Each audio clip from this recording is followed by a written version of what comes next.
जैसे का वैसे रहा, कहा बाबा जी झूठा है। कौवा नहाएगा कोयल बनेगा, बगुला नहाएगा हंस बनेगा, ये बाबा जी ने झूठ कहा है। क्या बाबा जी झूठ बोलेंगे? शास्त्र कभी झूठ बोलते? शास्त्र और संत कभी वृथा न होई देव ऋषि वाणी। संतों की वाणी कभी झूठ नहीं हो सकती है। संत वचन पलटे नहीं, पलट जाए ब्रह्मांड। लेकिन गड़बड़ी कहां होता है कि हम शास्त्रों की बात को सही ढंग से समझते नहीं है। मैंने सवेरे एक बात कहा था ना कि शास्त्र को पढ़ लेने से या सत्संग को अनमना ढंग से सुन लेने से दिल दिमाग में बातें नहीं उतरती है।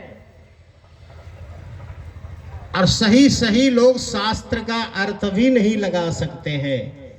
क्यों नहीं लगा सकते हैं? क्योंकि शास्त्र हमारे जितने हैं, लगभग रामायण को छोड़कर, तुलसी कृत रामायण को छोड़कर जितने हमारे हिंदू सनातन धर्म में धर्म ग्रंथ है, सब संस्कृत में भरे पड़े हैं।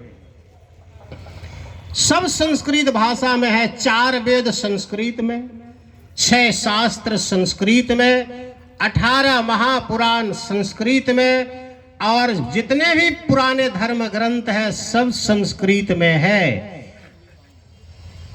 लेकिन आजकल संस्कृत लोग समझते नहीं है।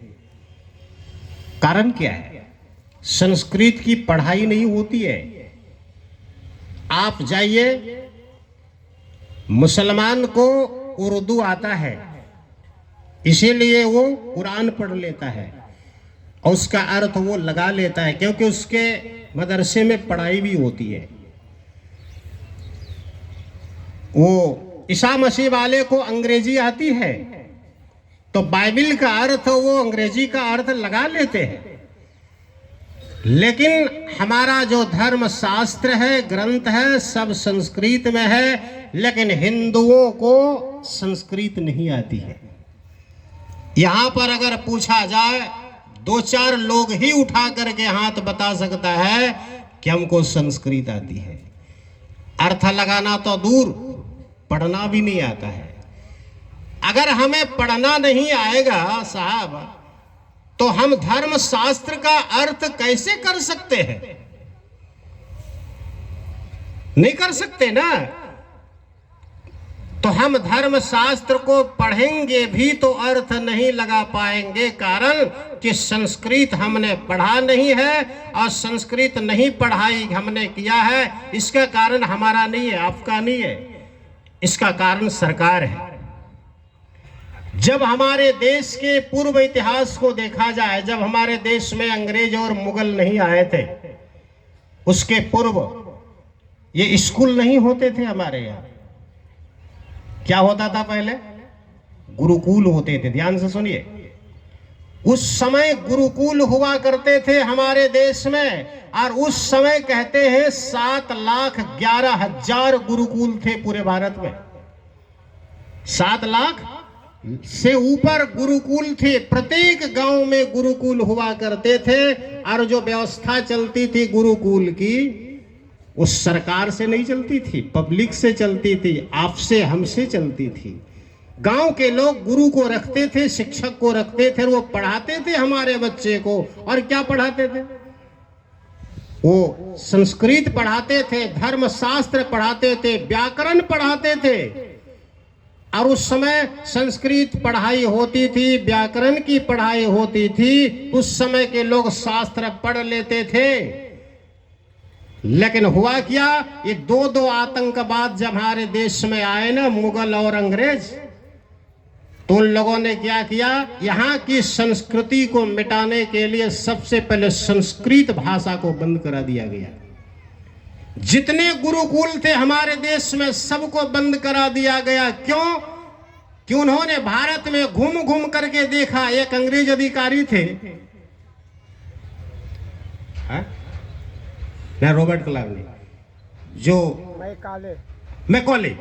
मैकॉले जब भारत में आए पूरे गांव गांव में घूम करके देखा कि यहाँ की संस्कृति कितनी अच्छी है, संस्कृत पर और शास्त्र पर टिका हुआ है। अगर यहाँ की संस्कृति और संस्कार को अगर नहीं हमें बंद किए तो यहाँ पर राज करना, शासन करना मुश्किल है।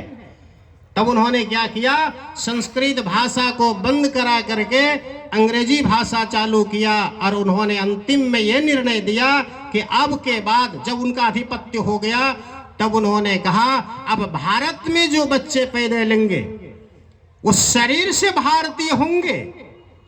मैं को लेने कहा शरीर से भारत के होंगे लेकिन मन से वो अंग्रेज का बच्चा पैदा लेगा। आज देखिए लोगों की मानसिकता क्या है, संस्कृत का कोई वैल्यू नहीं है, सब अपने बच्चे को मॉडर्न बनाने में लगे हैं। सब माँ हो बाप हो अपने बच्चे को संस्कारी नहीं मॉडर्न बना रहे हैं। आज किसी माँ को किसी बाप को पूछा जाए क्या अपने बेटे को अब साधु बनाएंगे, कोई नहीं हाथ उठाएगा। हम अपने बच्चे को डॉक्टर बनाएंगे, इंजीनियर बनाएंगे, नेता बनाएंगे, कलेक्टर मिनिस्टर बनाएंगे, लेकिन कोई अपने बच्चे को संस्कारी साधु नहीं बनाना चाहेंगे, देशभक्त नहीं बनाना चाहेंगे। ये कहां से आया, अंग्रेजी पढ़ो और कोटा जाओ। अपने बच्चे को मॉडर्न बनाने के लिए लगे हैं। पूर्व समय में जब बच्चे होते थे तो अब जैसे कृष्ण का नाम है उसके मां के नाम से जुड़ा होता था। कौशल्यानंदन श्री कृष्ण है, कौशल्यानंदन कौन है, ये भगवान राम, और देवकी नंदन श्री कृष्ण। माँ के नाम से, बाप के नाम से पुत्र का नाम जुड़ा होता था क्योंकि वो अपने माँ का संस्कार लिए, बाप का संस्कार लिए आता था। आज हम आप माँ बाप अपने बच्चे को मॉडर्न बनाना चाहते हैं, संस्कारी नहीं। और आज क्या है, अगर बच्चा आकर के आपके सामने गुड मॉर्निंग गुड नाइट बोल दे तो बड़ा सीना ऊंचा होता है, हमारा बेटा अंग्रेजी बोलता है, लेकिन इस संस्कृति नहीं है। अगर एक सवाल मैं पूछना चाहता हूं, अगर आपका बच्चा कह दिया गुड मॉर्निंग बाप को या मां को, बोला गुड मॉर्निंग पप्पा, तो आशीर्वाद में आप बच्चे को क्या उत्तर देंगे अंग्रेजी में, कौन सा आशीर्वाद होता है, कोई बोल सकता है? गुड मॉर्निंग या गुड नाइट अगर माँ बाप को बोल दे तो आशीर्वाद में अंग्रेजी में कौन सा वर्ड प्रयोग करिएगा, कोई नहीं बोल सकता, क्योंकि अंग्रेजी में कोई आशीर्वाद होता नहीं है, कोई आशीर्वाद नहीं होता है। आपको क्या बोलिएगा जवाब में, गुड मॉर्निंग बेटा, गुड मॉर्निंग पप्पा, तो बाप भी बोलेगा गुड मॉर्निंग बेटा। गुड मॉर्निंग से गुड मॉर्निंग आया, टकरा गया, आशीर्वाद कुछ नहीं मिला। अरे ये तो सीख सीख करके हम आए, लेकिन हमारी संस्कृति देखिए, प्रणाम, एक प्रणाम नहीं है, प्रणाम, नमस्कार, सुप्रभात, कितने कितने प्रणाम हैं, और आशीर्वाद सबका अलग अलग है। हिंदी में बेटा प्रणाम करेगा तो सुख में रहो, आनंद में रहो, पुतहु प्रणाम करेगी सौभाग्यवती भव, पुत्रवती भव, अष्टपुत्रा भव, ये लोग पर लोग सफल, बहुत प्रणाम और बहुत आशीर्वाद है। लेकिन हम एक चीज में टिक गए, गुड मॉर्निंग और गुड नाइट में, आया टकरा के खत्म हो गया, आशीर्वाद क्या मिला। लेकिन आज हम अपने बच्चे को संस्कार नहीं देना चाहिए। एक और बात, दुखद बात, हमारे दूसरे धर्म वाले को आप देखिए, जब वो जाते हैं इबादत करने, है ना, मुस्लिम को देखिए जब वो अपने इबादत करने के लिए जाते हैं तो छोटे छोटे बच्चे को कुर्ता पजामा टोपी पहना करके ले जाते हैं। बोलना नहीं चाहिए, दुख होता है, लेकिन हम आप अपने बच्चे को ये कभी मंदिर नहीं ले जाते, उसको अगरबत्ती जलाने नहीं सिखाते, उसको फूल चढ़ाने नहीं सिखाते, प्रणाम करने नहीं सिखाते। जब आप अपने बच्चे को प्रणाम करने के लिए संस्कार नहीं सिखाइएगा तो करेगा क्या, वो तो गुड मॉर्निंग करेगा, सैल्यूट मारेगा, प्रणाम, चलना इधर, बोलना इधर, प्रणाम सर, चल दिया, न सिर झुका, न हाथ जोड़ा, न किसी प्रकार का कुछ हुआ, सैल्यूट मारा, चला गया। संस्कार कहाँ आपने सिखाया? तो एक बात याद रखना, माँ हो चाहे बाप हो, जब आप सत्संग में जाए, जब मंदिर में जाए, जब धर्म स्थान में जाए, तो छोटे छोटे बच्चे को भी ले जाने का प्रयास करें, तो आपके बच्चे संस्कारी होंगे। सरकार के बलों पर छोड़ दीजिए। तो एक बात मैं छोड़ दिया, कि उनके यहाँ पढ़ाई होती है तो शास्त्र को, वो अपने शास्त्र को जानता है, लेकिन हमारे स्कूलों में कॉलेजों में शास्त्र पुराण की पढ़ाई नहीं होती। होती है क्या? किसी भी सरकारी स्कूल में जाइए, नो धर्म शास्त्र की पढ़ाई होती है? नहीं होती है। नो रामायण पढ़ाया जाता, नो गीता पढ़ाया जाता, नो 4 वेद 6 शास्त्र, किसी भी धर्म ग्रंथ की पढ़ाई नहीं होती है। क्यों नहीं होती है? सरकार का कानून है, कोई भी सनातन धर्म हिंदू धर्मावलंबी स्कूल या कॉलेज में अपने हिंदू धर्म सनातन धर्म की शिक्षा नहीं दे सकता है, नहीं पढ़ा सकता है। विदेशी पढ़ाई करिए, लेकिन अपने देश की जो संस्कृति, हमारा धर्म राष्ट्र है, इसको हम पढ़ा नहीं सकते हैं। और आज सरकारी स्कूल में, किसी भी स्कूल में पढ़ाई नहीं होती धर्म ग्रंथ। क्यों? कानून बन गया। वो अपने धर्म का ज्ञान दे सकता है, लेकिन हम हिंदू हो करके अपने बच्चे को हिंदू धर्म का ज्ञान नहीं दे सकते हैं। क्यों? सरकार का कानून नहीं है। ये हमारी तौहीदी है, हमारा गौरव नहीं है साहब। सरकार ने हमें रोक लगा दिया। आज हमारे देश में गुरुकुल नहीं है। 7,11,000 से ज्यादा गुरुकुल थे, सब बंद करा दिया गया। और अब जो है मॉडर्न स्कूल बन गया, सब बच्चे मॉडर्न बन रहे हैं। तो सरकार की तरफ से व्यवस्था तो नहीं है, तो हमारा क्या कर्तव्य बनता है?